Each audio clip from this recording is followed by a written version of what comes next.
Hello everyone, welcome to simple education.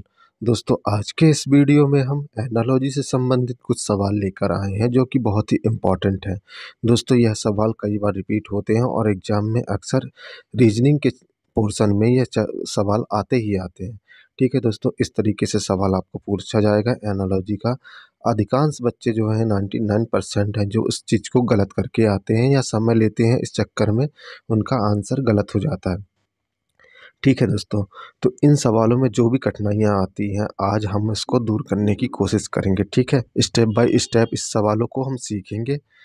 तो चलिए देर न करते हुए इन सवालों को हम देखेंगे। ठीक है दोस्तों, इस तरीके से जो आपको सवाल दिख रहा है वैसे ही पूछा जाता है। ठीक है, तो इनको करने के लिए दोस्तों कोई ख़ास ट्रिक नहीं होती है। बस आपको समझना होता है कि सवाल की सीरीज़ किस तरीके से चल रही है। ठीक है दोस्तों, जैसा कि यहाँ पर आप सवाल देख रहे हैं, 6 के बाद 18 आ रहा है, तो अब 7 के बाद क्या आना चाहिए? ऑप्शन में दिया हुआ है, तो दोस्तों ऑप्शन देख के भी आप इसको समझ सकते हैं कि किस तरीके से सीरीज़ चलेगी आगे। ठीक है दोस्तों, तो 6 के बाद जैसे कि यहाँ पर 18 बन रहा है, ठीक है? तो 7 के बाद क्या बनेगा? सवाल इसी तरीके से पूछेगा दोस्तों, श्रृंखला में प्रश्नवाचक चिन्ह के स्थान पर क्या आएगा? ठीक है, तो यह सवाल दोस्तों जैसे कि हम कर सकते हैं, 6 गुणा 3 अगर करते हैं तो 18 होता है। तो अगर हम सामने भी 7 गुणा 3 करते हैं तो क्या 7 तियां 21 होता है, लेकिन 21 तो ऑप्शन में दिया नहीं है, यानी कि यह मेथड हमारी गलत हो गई। अब अगर हम 6 का वर्ग करते हैं तो 6 का वर्ग 36 होता है और 2 से इसको डिवाइड करते हैं तो 18 तो आ जाता है। पर 7 का अगर हम वर्ग करते हैं, 7 सतियाँ 49। अब 49 में 2 का भाग देंगे तो क्या ऑप्शन में संख्या दशमलव में नहीं है? ठीक है, तो वो संख्या मतलब वो आंसर नहीं होगा।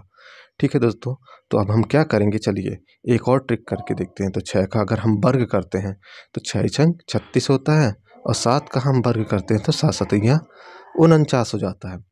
अगर हम 6 का इसमें जो 36 आया है तो हम इन दोनों का गुणा करते हैं तो क्या आएगा, 6 तियाई 18।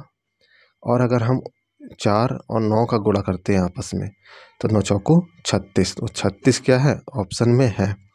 ठीक है दोस्तों, तो ये इसका आंसर हो जाएगा। हमने बी वाले को टिक लगा दिया। बस दोस्तों, इस सीरीज़ को देखना है कि जब हमारी पहली सीरीज़ में पहली संख्या में जो चीज़ बन रहा है, जिस तरीके से बन रहा है, बस उसको लाना है ताकि दूसरा भी उसी तरीके से निकल जाएगा।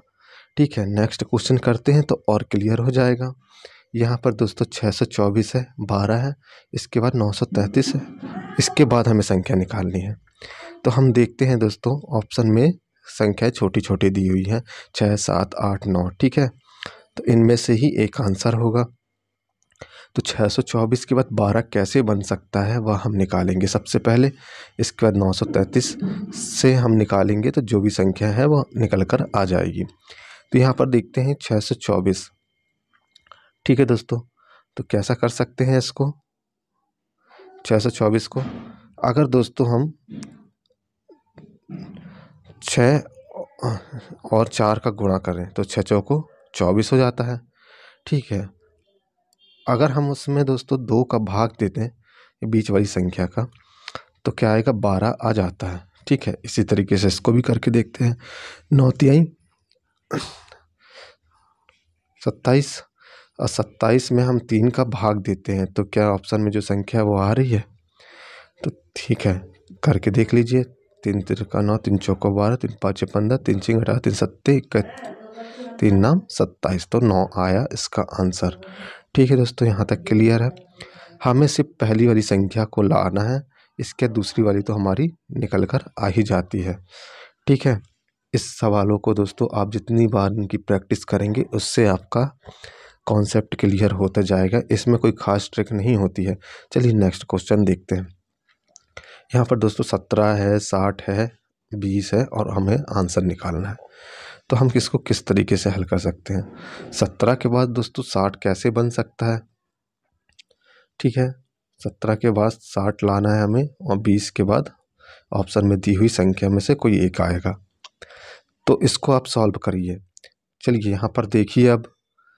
ठीक है, 17 क्या करेंगे, गुणा 3 करते हैं तो 17 तिहाई क्या होता है दोस्तों, 17 तिहाई 51। ठीक है, अगर हम 51 में 9 को जोड़ दें तो 60 आता है।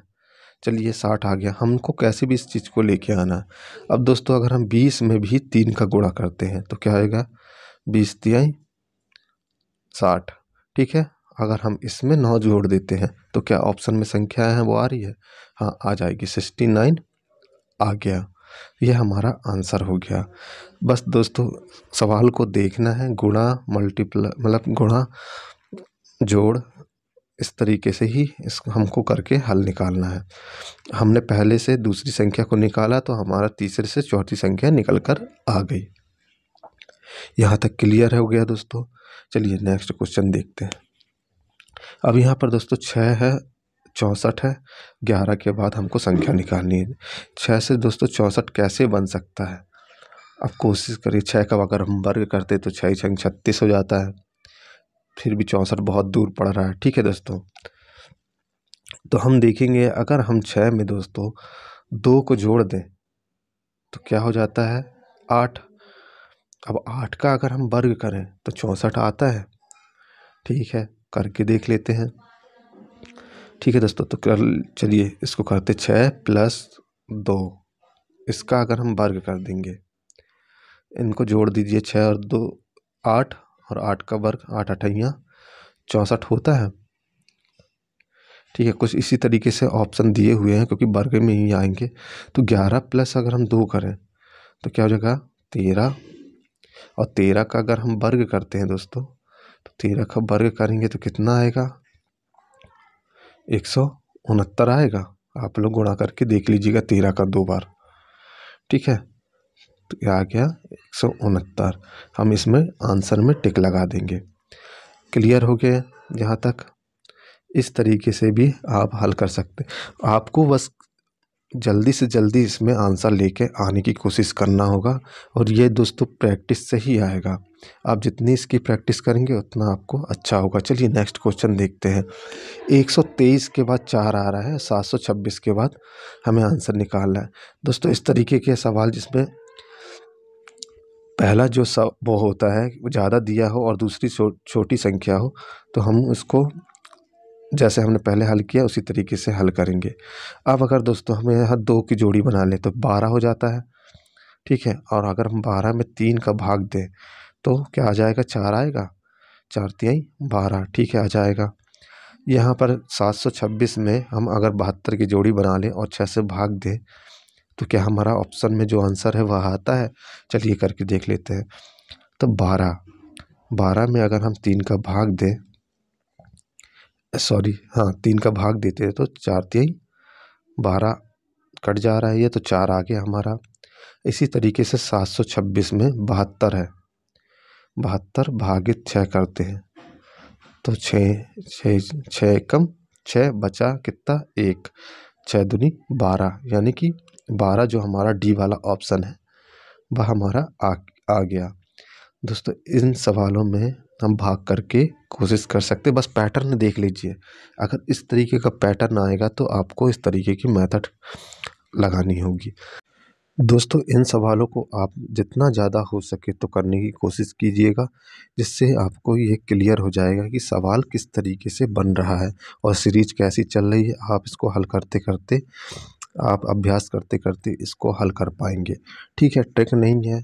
ठीक है दोस्तों, बस इसी तरीके से आप इसको हल करना सीख जाएंगे। ठीक है, अगर वीडियो पसंद आता है दोस्तों तो चैनल को लाइक कर दीजिएगा, सब्सक्राइब कर दीजिएगा और बेल आइकन को दबाना ना भूलिएगा।